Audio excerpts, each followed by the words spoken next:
Good evening, everyone, and welcome to Past the Noise, the podcast where we just have open forum discussions. All opinions and viewpoints are welcome.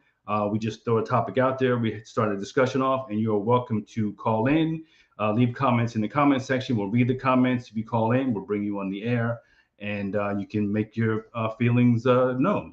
Again, I am Elder Michael Hightower, your co-host, joined as always by Apostle TV Walker. There he is, Apostle TV Walker. Right here. Good evening. How you doing? Good, man. Good. Excited about it. Another one. Yeah. So tonight, we do have a good one. We're talking about transgendered athletes. Specifically, in this case, we're talking about transgenders from male to female. That seems to be the thing that sort of got a big debate started, and it's not just in this country, but worldwide when it comes to the world of athletics, especially at the elite level, the Olympic level, world championship level, Division I college level, where you're talking about scholarships and monies and things of that nature. But there are a lot of issues, around this topic. You're talking about health and safety. You're talking about fairness in sports, legality, hormone treatments, and just so forth. What constitutes gender? What is gender? What does it mean? Right. Does it mean anything anymore? Just so many different things that you could go with this. Now, I have noticed, I will say this, I've watched a lot of footage of debates or interviews with transgenders, athletes, those who support them and those who think they should not be able to compete. And the one thing that I noticed that was sort of common across the board is a lot of tiptoeing, a lot of like very carefully worded questions. And I don't want to use the wrong word here or there. I don't think we're going to have to worry about that tonight. I don't think we have to worry about canceled. But even if that was the case, we would still go ahead and just have an open discussion, because really that's the only way to really get deep into the root of these issues, and have a real honest conversation about it. So I'm looking forward to it. I am too. Cancel or no cancel. So let's just start it. Let's just kick it off with the clip, and then we'll go from there. Okay. Now, what is it like to go into a competition against a transgender athlete when you know the outcome ahead of time? Yeah, it's extremely deflating. I've experienced it 5 times, and each time I lost to a biological male. And the fact that that's still happening, that women are still losing to biological males in their own sport, shows why we need more female athletes to speak up about this. In your view, should transgender athletes like Laurel compete in female sports in general? In my view, I feel that women should be competing against women, and that I feel that when there's such a disadvantage for women to have a transgender athlete compete, I don't feel that it's fair. And fundamentally, competition in sport is about a fair playing field. So, again, live your life to the fullest, but you really can't have it all. And sports biology matters, and it's just not fair to have to compete against biological males, no matter how long have they been doing the hormone therapy. If they've gone through that male puberty, you really cannot make it a fair fight at the end at all. That's interesting. Yeah. So I would say, like, the main issue here is should people who are born male be able to identify as female, whether fully transitioned or not? We'll get into more of that later. And then be able to compete against females. Is that fair? It seems to be the big issue. Now, generally speaking, transgender people have been accepted into society. You wouldn't fire a transgender accountant or lawyer or something like that. I mean, it is that is what it is. But it seems like now that it's gotten into sport, that you see women speaking up and saying that's not fair. Now that they have something that's being taken from them, whether it's a scholarship or it's on a varsity team, something else, Olympic team or whatever the case may be, records falling left and right, then now they're starting to speak up. So I think, in a way, the transgender athlete community may have overstepped, because now that you have women speaking out against this, I think that kind of changes the game a little bit. Changed the game a lot. I mean, women were really probably the biggest cheerleaders, in terms of equality in the LGBTQ community, where men were kind of slow to come around. Women were right there. But I think that in this bag of, I think that the reality is that many people didn't realize what was really in the bag in terms of this idea of equality and LGBTQ equality. And I think that the reality is that as it pertains to to sports, we're really coming back to the idea of, can you overcome biology? Can you overcome natural human chemistry? I mean, a lot of people look and say, they're trying to play God. Well, listen, this is horrible. This is a horrible example of God, if that's what people are trying to do. No, I think people are trying to have their own way. And like Martina Navratilova said, we can't have it all. There's just no way to have it all. There's a bit of liberalism in America, but you can't have it all because it's just not fair. It's been a big subject, big topic. We saw like in the Supreme Court hearings, like asking people to define what a woman is. And more and more people are reluctant to just give a simple, basic definition. You would think that this has been, after this long of human history, we would know the simple answer to that question. Right. But it seems like we've made the definition more complicated, more convoluted, more inclusive by design. I think to your earlier point, that inclusion is now starting to bump up against the biological women's, searching for the right word, but it's impinging on their stuff. Like they're starting to lose things to transgender females, and that's sort of like now they're saying, maybe this wasn't a great idea. Well, it's not a great idea because again, it really brings us back to the idea. I think the question of what is a woman, what is a man, was something that we kind of take for granted. If you walk around and ask somebody what's love, people love, but they don't think about defining it. I think it has brought to us this reality of really having to define again what a female really is. Because if females are competing against females, we really don't have an issue, and we can wrap this show up right now. But the question is, and I think the women are saying that females aren't competing against females, that this is something different. And the idea that transgender women are the same is something that we're having to confront right now. And I think that the reality is this is something different. This is not, this transition does not make you a woman, because you can't outdo, those 20 years living as a man. There's some physical things, some hormonal things, that have just happened to your body that will simply make you superior athletically than a woman. And it's just not fair. Yeah, and here's the thing that's happened, and this is the way these things tend to work, right? So for legal and medical purposes, a man can be declared a woman without actually having to undergo surgery. Like you take some amount of hormone treatments, you do some other stuff, you can have your birth certificate changed, you can have your other legal documents changed to say you're not a no longer a male, you're a female, even though you still have male sex. You're still considered you can still be considered a female. They didn't think of the long-term implications when government started to sanction this. Oh, you want to just raise your hand and say you're a female? Cool. We'll let you change all these documents, you do all these things, but now you're encroaching on something else. And now, now we've got a huge problem on our hands. Now we have a high-profile mess because we've allowed this super inclusive definition of woman to pervade, and now we have this thing where it's like, okay, but that's actually not a woman, because at the end of the day, there's nothing you can do biologically today, at least anyway. Who knows what's going to happen 10 years from now? But today, you cannot change a biological man to a biological woman. There's just too many differences, and you can't do it. I mean, woman means wound man. So there's no way to give a man, again today, there's no way to give a man a womb. And so that automatically disqualifies them, to me, from being a woman. You can't simulate the biology. Well, you can't change the other things that make a woman. For instance, the XX chromosomes, right? That's, from our basics is what makes a woman a woman. The X and Y is what makes a man, a male a male. Listen, I think that one of the things we've got to really deal with is that I believe that gender dysphoria is real, right?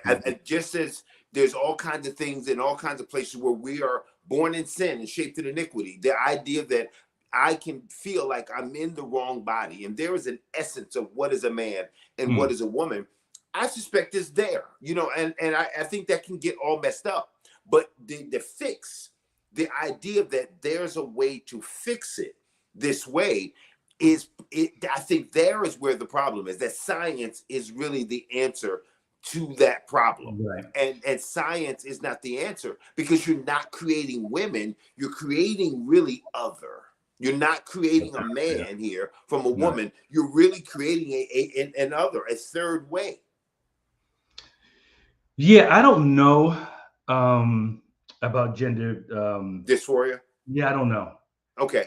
I mean, I get where you're going, and it's like anything else, right? It's like God didn't make depression, but people get depressed. God didn't make other sorts of things where you feel out of sorts, and we all at some point in our lives feel out of sorts, and like you're not all there, or something's right mentally, you fog, whatever you want to call it. So I get that. It's hard for me to wrap my head around the idea that you would feel like something that you've never experienced.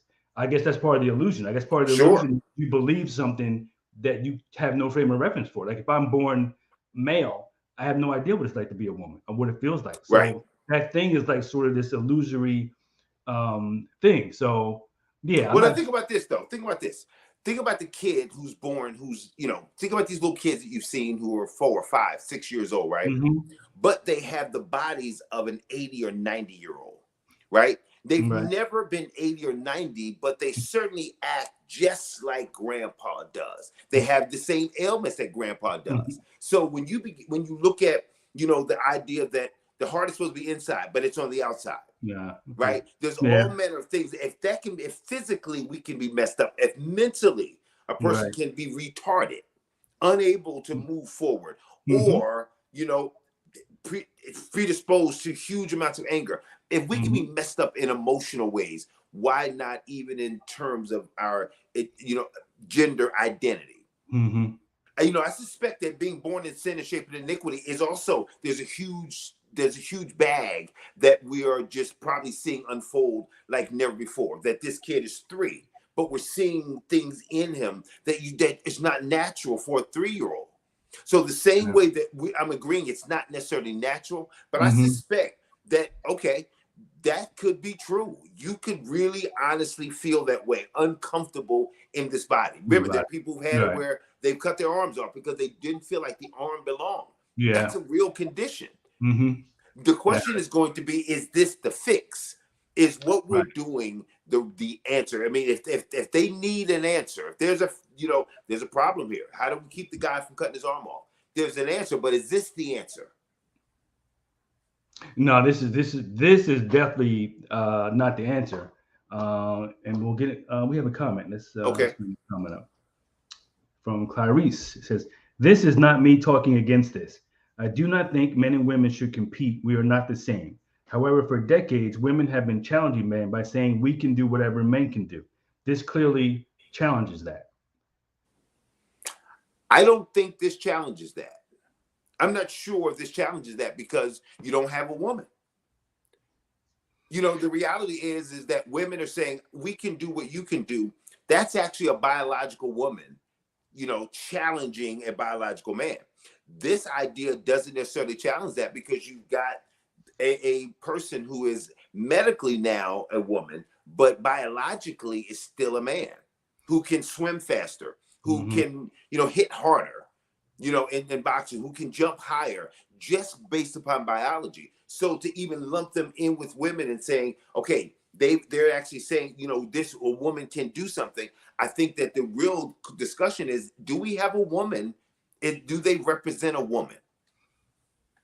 Yeah, and I think, I agree with that. But I think what Clarice might be saying is that the idea that men and women, biological men and biological women are equal, and that women have been saying we can do anything men can do. Now you have a biological man who's transitioned, smashing them, and that's sort of like, this proves that men and women there's a difference. Like there are some things that women can't do with it in terms of physical stuff. Doesn't make them doesn't make them less than or inferior. It's different. I mean, it's really different. My bad, Clarice. Okay, yeah, I got you. I see what you're saying. Yeah, I think that's real. I think let's look at this clip, and I think we'll. How does testosterone impact the body? Look, the male physical advantages in sports really stem from male puberty. Before puberty, boys and girls can compete equally, but after puberty, men have 20 to 30 times the production of testosterone compared to women. And this leads to larger and stronger muscles, bigger and stronger heart, bigger and more lung capacity, and longer and stronger bones, as well as a higher hemoglobin. And all of those things contribute to sports performance, to the improvement in sports performance. What is the extent of these male advantages? If we consider the times and distances like throwing or jumping in athletics and swimming, the advantages that males have are between 10 to 20% in virtually all of those events. To put that into context, if you look at female world records in all the swimming and athletic events, every year hundreds of men surpass those performances, and thousands of them do it over time. And the most telling thing is that at the age of 14 or 15, boys at that age, in early to mid-puberty, already surpass female world records, pointing out that it's male puberty that's so instrumental in that. So that makes it very unfair to have male-bodied athletes in female events. Yeah, I mean, I think this is, somewhat obvious and common sense. I mean, when I was, pre-puberty, 7, 8, 9, with lots of girls in our neighborhood, we played the same games, but the kickball and tag, and the girls were at no disadvantage. They could run just as fast. They could jump as high as you could. It's girls really beat you up. Yeah. Right. There were girls at that age that could beat you up. Some of the toughest people were girls. Yeah. At that because age. they mature a little faster. Yeah. Right. So they get their coordination and whatever power they're going to get in strength, they get earlier than That's right. boys. And so there was no disadvantage. And it really isn't until you start getting to middle school and high school where you start to see the guys get bigger, shoulders get broader, muscles, the whole 9 yards. And you can, you know from your own personal experiences that immediately puts them, and it's obvious, it's an obvious disadvantage, but you still have, transgendered female athletes still saying that they have no advantage. You're absolutely right. I want to go back to something that Clarice was saying, because what, in the whole idea, in looking at sports, right? Do you have women saying that we can do what you can do? Have women been making this cry that we can run as fast as you or jump as fast as you? I'm not sure, in my opinion, if women have been. And Clarice, don't feel free to chime in, but I'm not sure if women have been saying that, because I think women have known, we need to have, women have not been clamoring, for instance, to play fast pitch, right? You don't have that every year where they're trying to break down. Right. They're in the softball league, right? Fast pitch softball, but it's softball. I'm not sure that you do have that odd woman who wants to play football, but aren't most of them looking to play in female leagues because they are absolutely aware of the difference and the advantage? I don't think that female track athletes are looking and saying, yeah, I think I could probably do what Usain Bolt is doing. I think they know, simply because, not that they're lesser, but I think that women have been aware of this. And I think that what trans athletes have done is just make them more aware of how unfair this is, because the thing that they, these leagues were created for is now being, in some ways, violated by these counterfeit women. Yeah, I'd love for Clarice to chime back in on that. I don't know. I don't know if they have. I know there's been maybe not a direct thing, but they've sort of been like, the NBA players want to be paid like the NBA players. They say it's the same game, it's the same sport, it's that. They don't want to play though in the NBA. They want to get paid. Oh, yeah, it's different. They don't want to play. It's a different question. I bet you they're not looking to bump bodies. Oh no. With those guys, they want equal pay, and I get that. But they are not saying, listen, I think lingerie football is the same as the NFL. Listen, not to try to be misogynistic here, but I honestly think that women are aware that it's not the same. Yeah. Maybe this is where we get the controversy there, but yeah. No, it's not the same. I think you see some of that in younger, like you said, youth baseball and stuff like that. You see the odd girl. It's a girl when I was growing up in our neighborhood, and she's actually good enough to play boys baseball, but that doesn't last. But for so long, you had the odd one here and there. Let me see. Clarice pop back in. How did I know Clarice was going to jump back in? He said that football may be harder. Yeah, football may be a little harder. Football Now, definitely. I mean, when you look at this biology, though, because we're talking about sports, we're not just talking about benign sports where, it's, we're in a lane like swimming. We're Mhm. talking about female boxing. Right. We're talking about, martial arts, kickboxing, areas where, if this is real and we know biologically what was just spoken to us by the scientists, listen, this is dangerous. Yeah. This is dangerous. I don't know if we have the clip, but I saw a clip of a trans male, trans woman, right, from male to woman, fighting in a ring, and it was absolutely outrageous. To see, it was like watching a man beat up a woman. The fight was already a done deal, but I mean, the broken bones in the face. Now, not that that couldn't happen in MMA, but this was absolutely unfair. And I think that this moves from just philosophical Right. discussion to something that can be physically damaging and dangerous. Oh, definitely. I mean, the especially when you're talking about combat sports or sports where Right. there's direct contact physically, a biological man could really do serious damage to a Absolutely. biological woman, and not even really intending to. Just the differences in size and strength and whatnot would obviously make it not being fair. And I think the issue of fairness does keep popping up when you talk about these things. The people who support transgendered females competing against biological females, and I think they've sort of made it as trying to redefine it, because sports is sort of like the final frontier of Right. transgender acceptance. Sure. Just because for a lot of reasons, but you have all these rules and all these regulations in sports, and what they're really asking for is just like blanket inclusion, like no rules, Absolutely. no nothing, just you got to include us no matter what. And clearly, um, it's not it's not fair. I mean, clear is not fair. Just on his face. Clarice is back. What you got, Clarice? Clarice says, "I think that if men allowed us to be in the same league, some would attempt. We now have girls playing football in high school with the boys. Some would Yeah. attempt. Yeah, yeah. I think that some would attempt. Yeah, Um, but I think it's still. I think what you still have is a minority. I don't think you have this as something that is fully inclusive. And and again, not to get off the subject, you got biological, uh, you know, girls who are playing against biological boys, and that's kind of a different argument. But yeah, I get it. I think that without a doubt, there's some women who are playing certain positions now.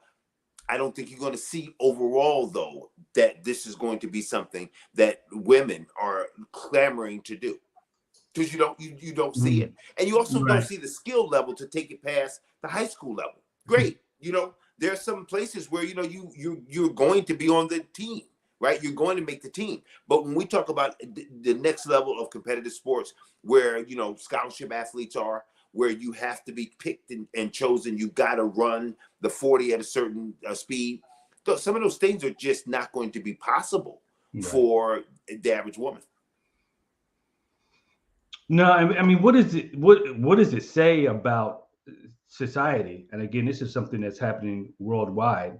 That people can simply raise their hand and say, "I feel like this," and the government and the other regulatory agencies basically say, "Okay." Well, listen, I think that it's thrown the world in some ways for a loop. The idea of a reassignment surgery is not something new. That's been Mhm. around, oddly enough, for much longer, 100 Yeah. years. So it's been around much longer than many of us think about. But I think the idea of even being canceled by the nation is a fear that we have nationally. I think Yeah. politicians tiptoe around it because they can be canceled, but on a very serious level at the ballot box.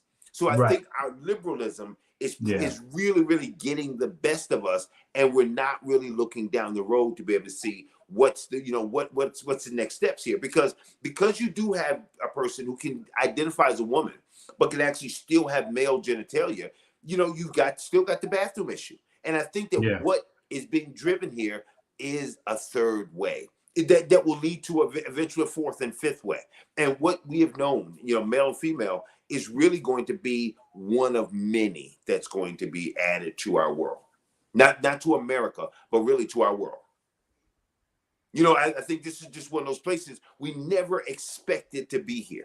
But, as we moved into legalizing gay marriage, okay? And as we begin to now move into, changing birth certificates, oh man, this is going to open a Pandora's box to things that are just going to lead us into a path that we just have constitutionally, we're never prepared for. Legally, we're never prepared for. And socially, was never prepared for. And it's going to be an uprising. And that's what we're starting to see in these female sports where, girls are saying, listen, what's the point in doing this anymore if I know I'm going to lose? We would never have anything in sports that was fixed in that way, that we were looking and that we knew that would be, fixing. This one is the same. Putting a transgender person in the lane next to another swimmer, you fixed them. You already fixed the race. And the girls the women are saying, we know it. You fixed the race in the 110 hurdles. You've done it already. Yeah, not true. Let's see. We have another comment. Yeah, Chavez says society has already established that there is a clear difference. Jobs that have weightlifting requirements, for instance, have different requirements based on gender. The outside appearance can be changed, but there is no replacement for brute strength. There is no comparison when it comes to that factor.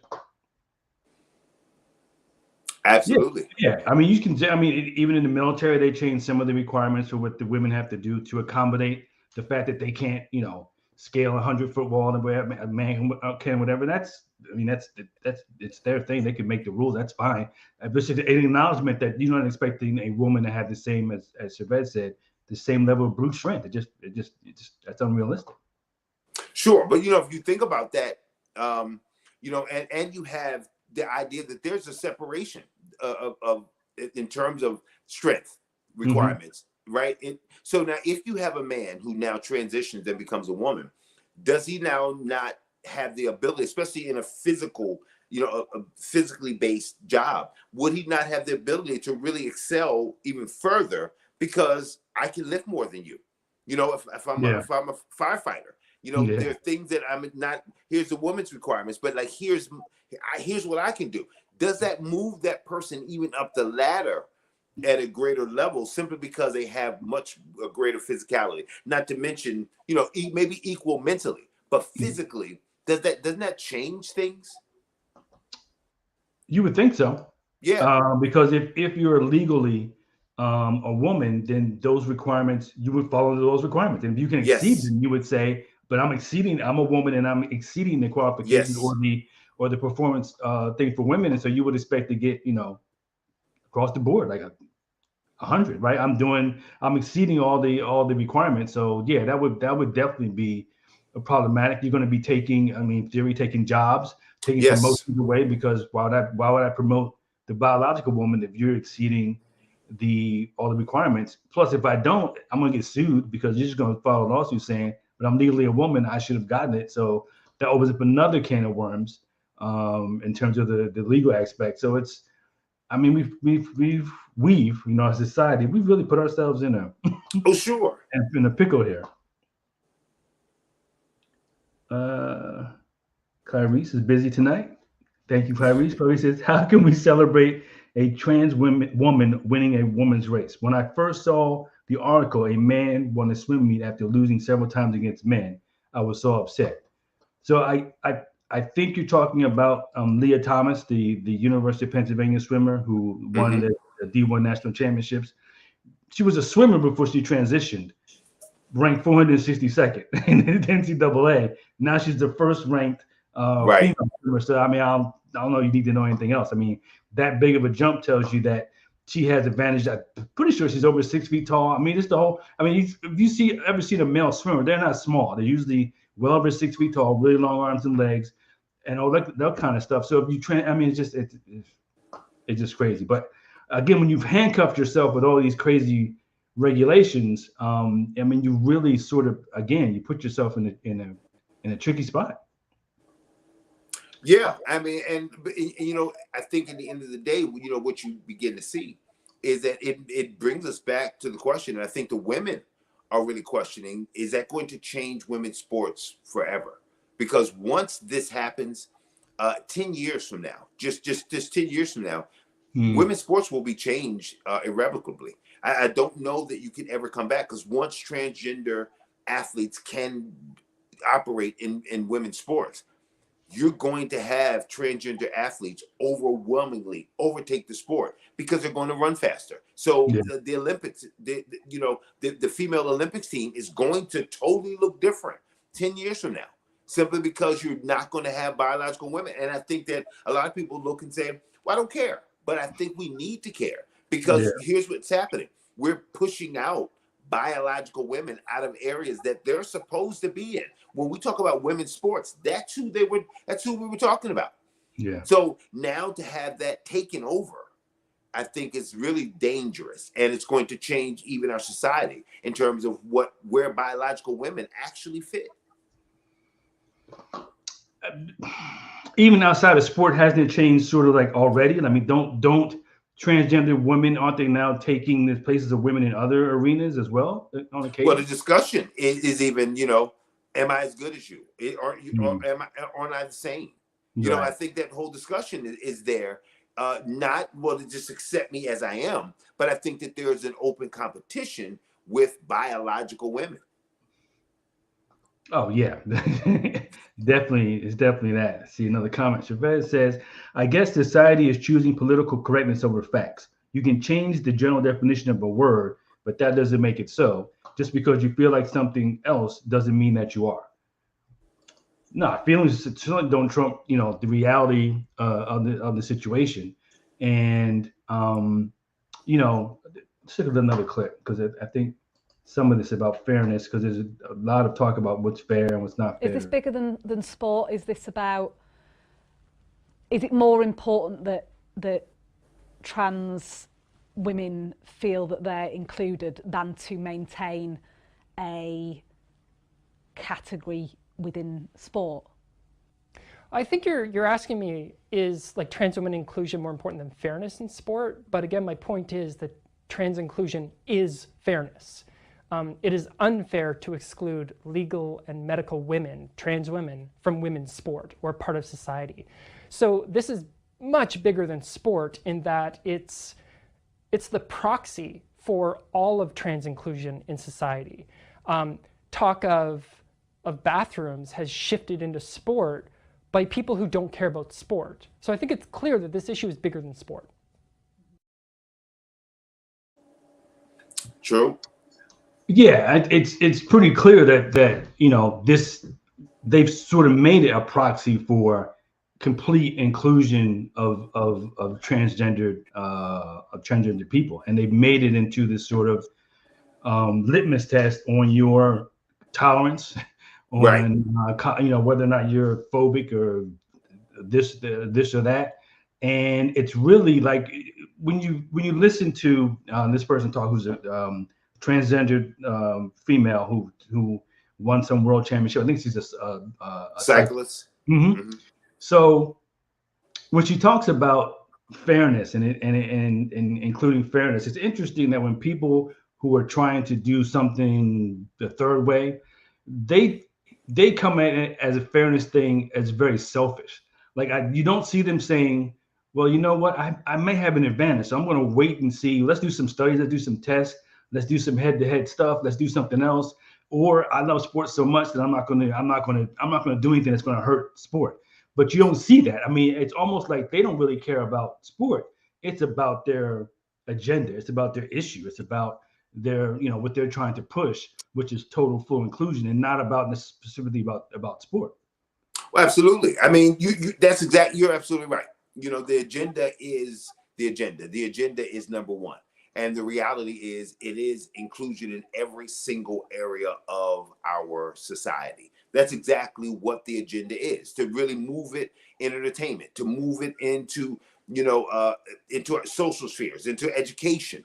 That's exactly what the agenda is. And so the reality is, I don't think that they think it's unfair. I don't think that, the reality is, I think when they're looking at it, I don't think that they think it's unfair. I don't think that they honestly believe that they have an advantage.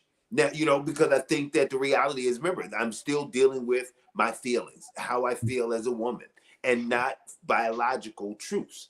So once you take out those biological truths, you're only really dealing with emotions and feelings. That cyclist feels like a woman. She believes that she's a woman. So she's willing to walk in that reality versus the other reality, the reality that says, well, now you do have, these two X and Y chromosomes over here, and you didn't do any transitioning till after puberty, where you had these great, huge leaps, and testosterone that don't go away. Right. That just don't go away. So there's no need to talk about the reality and the facts, because they're really dealing with the feelings. And that's what they're really trying to get us to really swallow, not facts. They want us to swallow the feeling. This is how I feel. Look at my hair. Yeah, and I think they're coming at it from, it's fairness. But I don't know if there's anything less fair in life than sports, because your gifts, but male or female, may lend you to be good at one sport or another sport, or no sports or all sports. And so there's nothing fair about, that's why you have tryouts and first team and second team, and players cut, and some people get a scholarship and some people don't, and all those kind of things, because it's not fair. It's performance based, and other stuff, and some of it's subjective and some of it's objective. But the larger point is the idea that we're going to go to sports to get a fair, even, some of this fair, even, playing field is a fallacy. That's just not the way sports works. If I'm, even within the same sport, if you have a 6-foot person and a 7-foot person, they're playing basketball, the advantage depends on where they are on the court and who has the ball. Like if the 7-foot person has the ball at half court, they have to dribble. There's a disadvantage. If they're close to the basket, that's an advantage. And vice versa. So even the differences in size and strength and speed within a sex don't necessarily translate to a direct advantage per se. It's just the nature. Part of sports is figuring out how to deal with the fact that I'm 6 foot and you're 7 foot. I mean, that's part of competition, but it's not unfair, because roughly you have roughly the same gifts as a male, regardless of the other stuff. You may have different athletic gifts, but on the whole, it's still like a level playing field. And in fact, in some cases, it's just a sport you shouldn't be playing. You're not good enough. Right. I mean, that's part of competitive sports, isn't it? Sure. But you know what? I mean, all it works when the premise, though, is the same, which is you're a male and you're a female, right? None of that really works once that premise is destroyed. Mm-hmm. The whole idea of fairness, and it really becomes totally unfair once you add and mix this person who is actually a male who is living as a female. Once you change that, then the whole idea of an advantage or disadvantage, you're totally at an advantage. You've actually changed the whole dynamics of sports. The sports, yeah, you're right. The whole idea of it being unfair or not being fair and not about that, you're absolutely right. But it has a basic premise that boys are going to play with boys and girls are playing with girls, right? Once you change that, you really no longer are dealing with the whole sports analogy. You really have upended the whole apple cart, because it's totally unfair now. The moment it starts, it has no way to be fair. Right. There's no advantage that can possibly be gained by the swimmer in the third lane, no matter what you do, unless you actually said you get 2 strokes ahead. Other than that, it really becomes a no-brainer. You're going to win. Right. It's not competition anymore. It kills the sport. So once you have that, unless you just have 7 track athletes, 3 or 4 of them are transgender, you just simply have to just look and say, here's the thing. I know 1 or 2 of the transgender athletes are going to be 1 and 2. Here's what we're betting on. We're just betting to see how far the biological woman, where she comes in. If she comes in 3rd or 4th, that's where we're putting our money. People are going to start betting on just how close the female can get to the winner's circle. Never again whether she can, because we'll know she can. She came in 4th. I said it. There's my money. That's where it's going to go, because it's unfair from the beginning. Yeah, and that's no longer sports. No, it's not sport. It's not. It's something else. It's a social experiment. It's Yes. affirming people do whatever they want, sort of thing. See, we have a comment. Clarice, Okay, Clarice. I'm curious about the long-term effect of the medications. I'm gonna throw the calling link in there just in case someone wants to call in. But yeah, the long-term effect of anything where you changing your body, you can change your body chemistry. You can put stuff in your body that changes the chemistry, at least temporarily. But obviously, if it's not something that occurs naturally, like we see with bodybuilders taking huge amounts of testosterone or Right. steroids, the long-term effects are that's not what your body was designed to do. Your body produces all the testosterone you need. To put more in there, yes, you can get jacked up muscle-wise, yeah. But it's, at some point, your body is going to reject that, or you're going to have issues relating to having too much. You can have too much of a good thing in anything. So yeah, Sure. those are the specific long-term effects of taking hormone therapy or other therapies. Obviously, if you're a man, you're on the estrogen therapy, you'll grow breast and other things. But if you're a female, you might grow facial hair, things of that nature. But that doesn't, again, those traits don't make you one sense or the other. You not change your biology, you change your body chemistry, which is well. Listen, I mean, to circumvent it, I mean, it's obvious what's going to have to happen. You know, with what we know now and what's been put out there, the reality is that we realize that puberty is really the stage where everything happens, right? Especially in terms of athletics for a male. So what's going to happen? People are going to start before puberty. I mean, what we have now is going to be the third way. And in order to work the third way, you won't do it at 22. You won't do it at 28.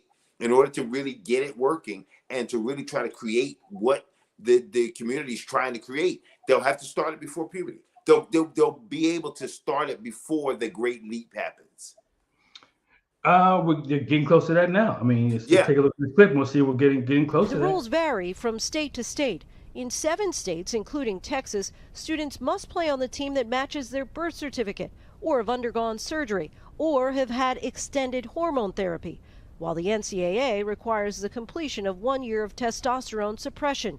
Medical research cannot really identify the line where a competitive advantage might exist for trans athletes of either gender. What do you want to say to other transgender youth, young people, teens who are out there really struggling through this process? Just follow your heart. Like, don't let other people determine what you do in life. Let's just play devil's advocate for a moment and just imagine that you were both born girls and then all of a sudden you had 2 boys who identified as being girls and they said, hey, we're going to be on your team, and maybe now you're not performing as well because they are better. I'm not going to discourage you or try to say, oh, it's not fair, and it would just push me to run faster.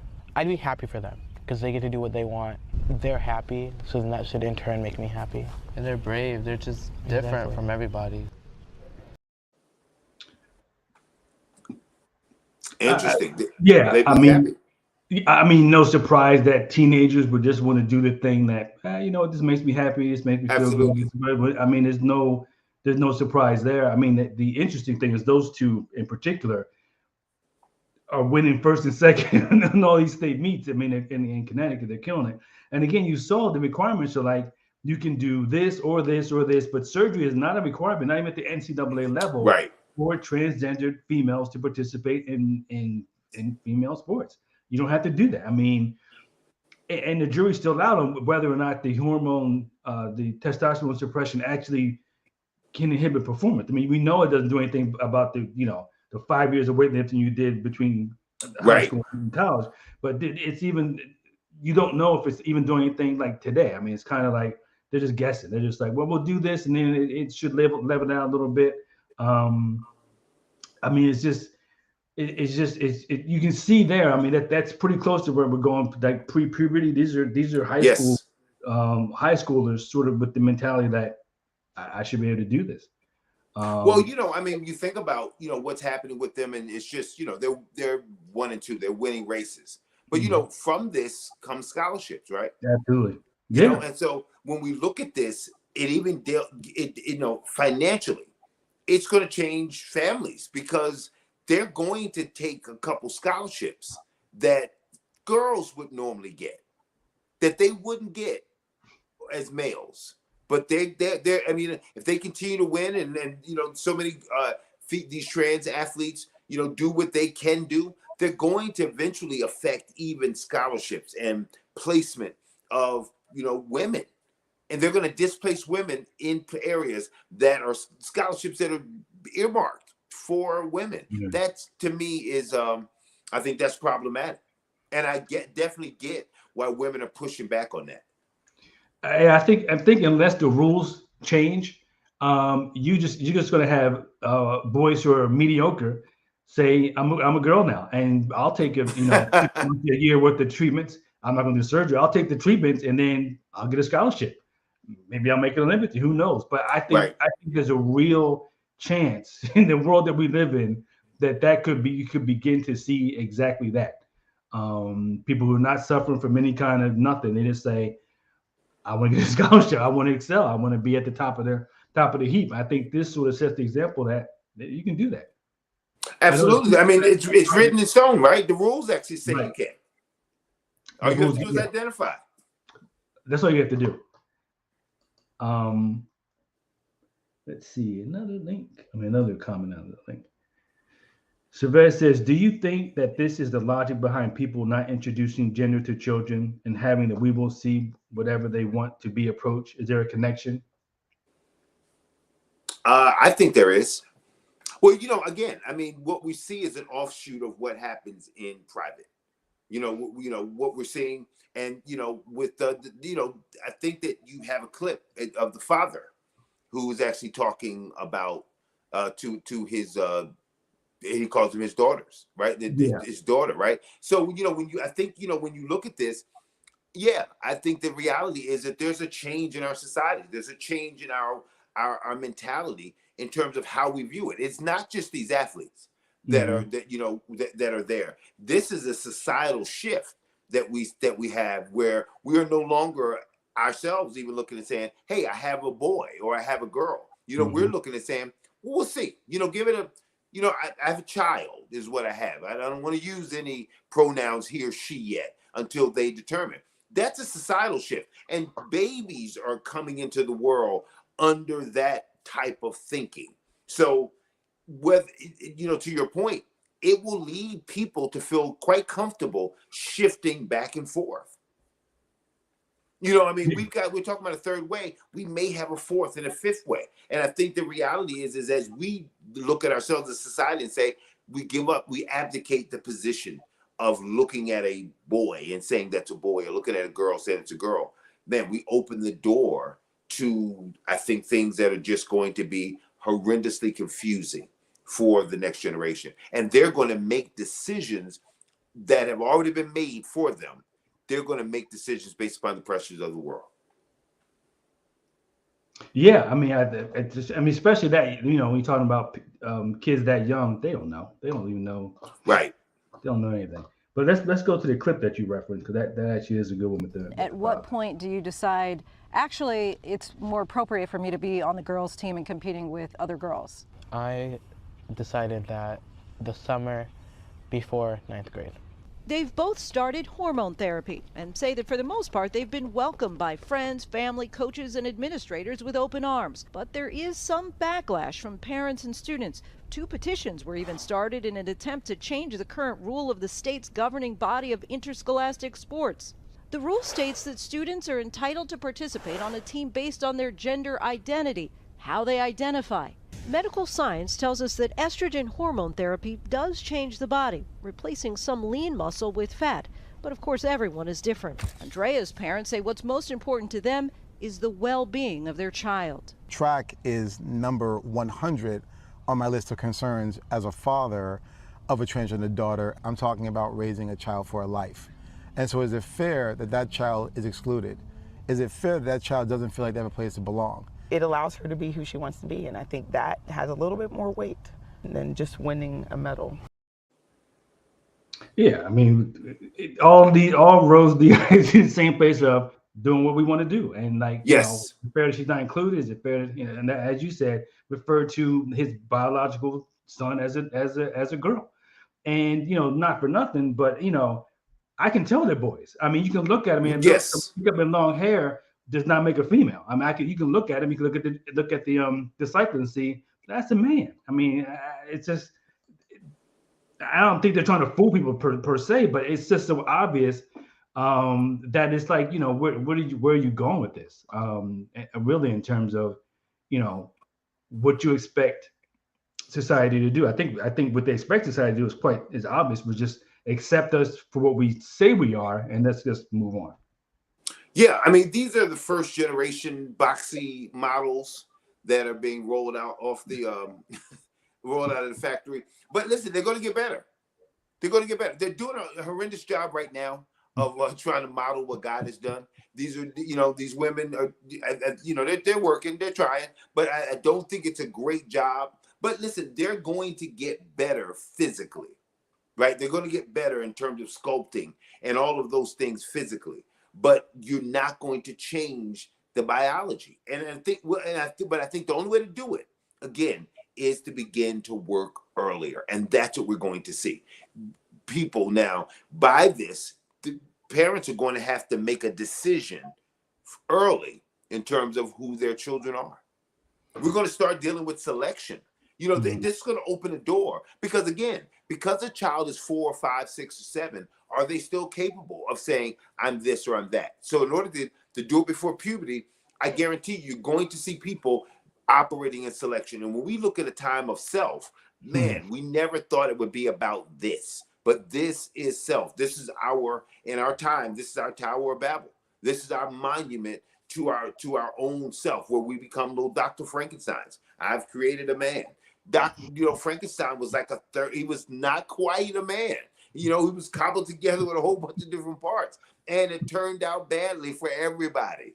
And I think that this Frankenstein experiment, I get it. It's the same mentality of Dr. Frankenstein. I'm trying to preserve life, but it can't live here. That Frankenstein couldn't live in that village because he wasn't like them. This is the very same thing, is that this is our creation and it can't work here. And I don't, and again, it's not even about like, are you against the transgender community? No, I'm not against the transgender community, but specifically as it pertains to sports, I'm simply saying, hey, there's some things here that just aren't working. There's some things here that just won't work. I get you wanting to mesh into society, but when it doesn't work, we got to call that out. And this is just one where, that's not going to work. You might need your own bathroom. The transgender is, I suspect you're going to see that third way begin to develop. I mean, you could do that. You could double down. Doubling down is always an option in this day and age. You can just say, I'm going all in. I want, you can't even. You got to call me by these pronouns, or else you got to do this, or else. So I think that doubling down and tripling down is what we see more than a step back and saying, okay, what are we trying to accomplish, and what's really reasonable and feasible under the circumstances. But you don't see. More comments. Clarice says, do you think as Christians it is wrong for us to refuse to identify as what they want to be? Wait a minute. Do you think as Christians it is wrong for us to refuse to identify them as what they want to be identified as, or what they are born as? Elder, you want to take that one? Listen, I'll be honest. Well, you know what? I'll tell you what I'm thinking. I don't think it has any spiritual weight. He or she, I don't think has any spiritual weight. You know what I mean? If I looked at a woman and I said, hey, mister, I don't think that has any necessary spiritual weight. I don't think it's a Christian issue. I think it's a human issue in terms of reality. It's how you deal with reality. It's a skewed reality to be able to say, I'm a frog, right? Now, listen, I may look and say, hey, under certain circumstances, if I was dealing with somebody who was off balance, if they said I'm a frog, I may say, okay, Mr. Frog, just to help them to do whatever I need them to do. But now if they're not off balance and somebody says, from here on in, I want you to call me a crow. that would move me into a false reality that I Mhm. simply cannot walk in. So I think it's really situation by situation. But I think under most cases, it's really about, are we going to follow a reality that we do not believe? Now, there are other cases where it can be disrespectful because the person says, "Listen, this is who I am." Again, I don't think it has any spiritual weight, but I think it is a question of reality. What do you So, think? I mean, having said that, that's a question of reality. Like, do you live in their reality, or do you live Right. in real world? I mean, if you see them, like I see those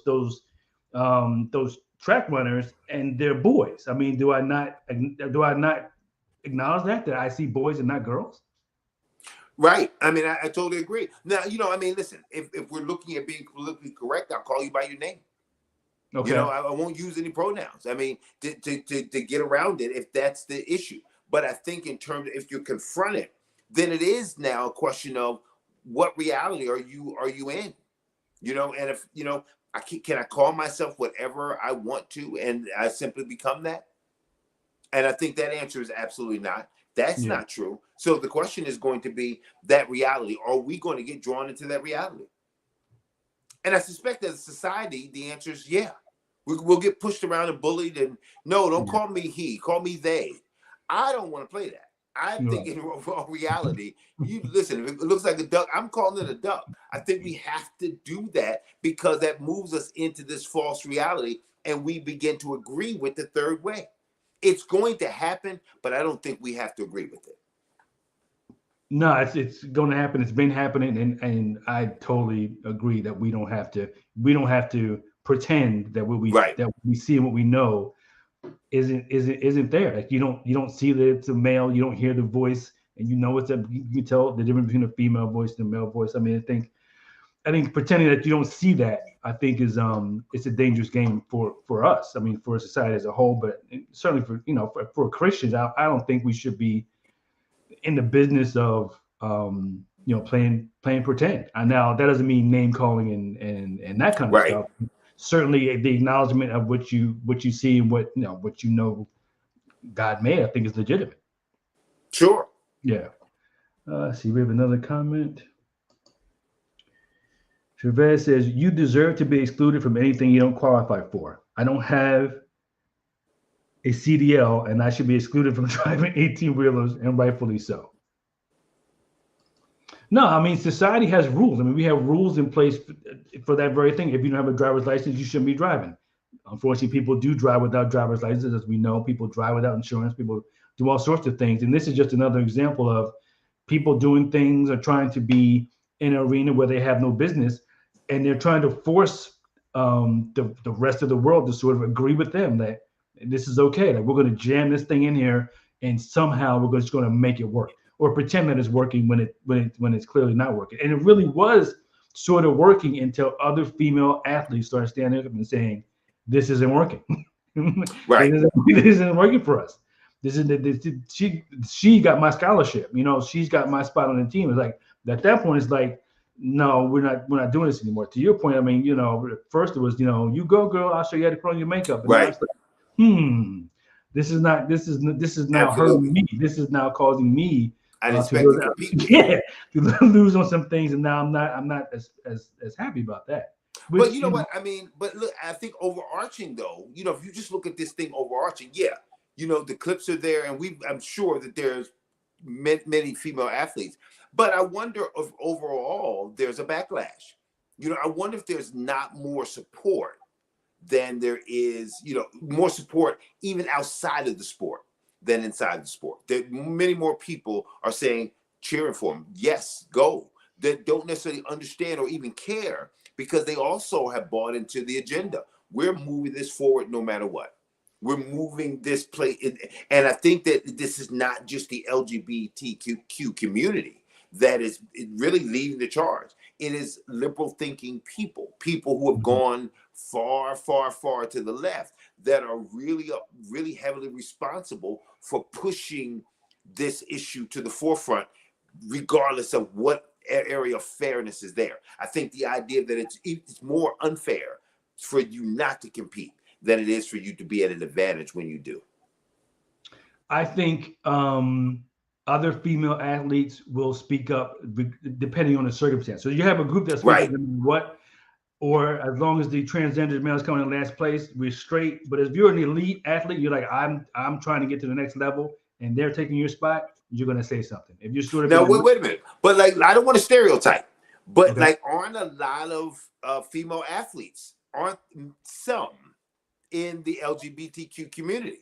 And I wonder, even though that issue is there, aren't they in some ways compromised by how big of a bullhorn they can actually use when they are part of the community? They're not part of that trans community, but they're part of the community. So they risk being canceled.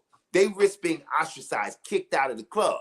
So I think that some of the bigger voices that you could have in female sports can't, because they are marching under the same flag. Some are. I mean, I thought some are. Yeah, some are, but some yeah. But we saw the clip with Martina Navratilova, who is a lesbian, but she's totally against transgender females in sports. And from her perspective, I'm more concerned about the sport than I am about the agenda. To your point, probably going to be more people more concerned about the agenda than the sport. Absolutely, because their view of freedom and equality is on the line and connected to this issue more than sports equality. This is for them social equality, and I think that trumps the athletic equality all day long. Yeah, that's probably I think that's going to be the case. See, we have a couple more comments, and then it's going to be time to close out. We're out of time. Cervantes says, "Do you believe this present Supreme Court will double back or readdress some of the rights that have already been extended to this particular community?" No, I don't think so. I don't think it's going to be a Supreme Court issue. Yeah, I think the Supreme Court has done all they wanted to do in this sort of arena with abortion and with some other stuff. I know that Clarence Thomas said something about going back and looking at the gay marriage and other stuff. I don't think it's going to happen. I don't think they're going to take it up. I think this particular court is done with those kinds of things for now. Now, 4 years from now, 3 years from now, maybe. But I think today, I don't see them taking it up. But I agree, and I think it's just steamrolling forward to such an extent that it would be so unpopular in the country that I'm not sure that the justices would be even willing to deal with it right now.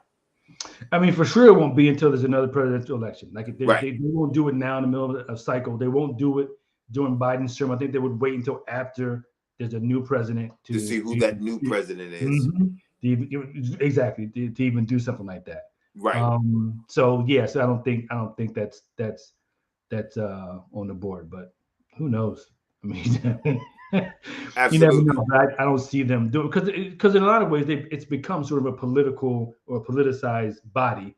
And I think they're sort of sensitive to certain things, and really see no reason to do that. I mean, I don't think they see any reason to do it. I don't think there's any case before them that would allow them to do it. They would kind of have to go out of their way to do it. To find one. Right. Yeah. And I think that would not be a good look from their perspective. So I would say that they're not going to do it. Right. Well, listen, we are out of time. So this is interesting conversation, a great conversation, a lot of different tentacles. We touched on some of them, but there's a lot of other stuff that's going to be happening. I think this is the issue to keep your eye on, because I think with the Olympics coming up and some of the IOC rulings, I think they ruled that Leah Thomas couldn't participate in certain events, but there's going to be legal challenges and another backlash, lobbying, and the whole thing. So this issue is not something that's going away anytime soon. This is going to be something that's going to be on the forefront for a minute. Absolutely, and we definitely need to keep our eyes on it because it's going to spill outside of sports. It's sports is what the sports issue is what's allowing us to really see it more clearly, but it's going to spill into so many other areas. So it is definitely an issue to keep an eye on. Oh, for sure. Well, that's going to do it for Pass the Noise tonight. We thank everyone for joining us. We thank all of you who wrote something in the comments. Let us know what you were thinking. We certainly appreciate it. Yep. And hopefully you will be back next Wednesday at 7 p.m. We'll have another interesting topic, and we'll have another full-blown, wide-ranging discussion. So we'll see you then. Absolutely. Appreciate Thanks, the everyone. conversation. Yeah.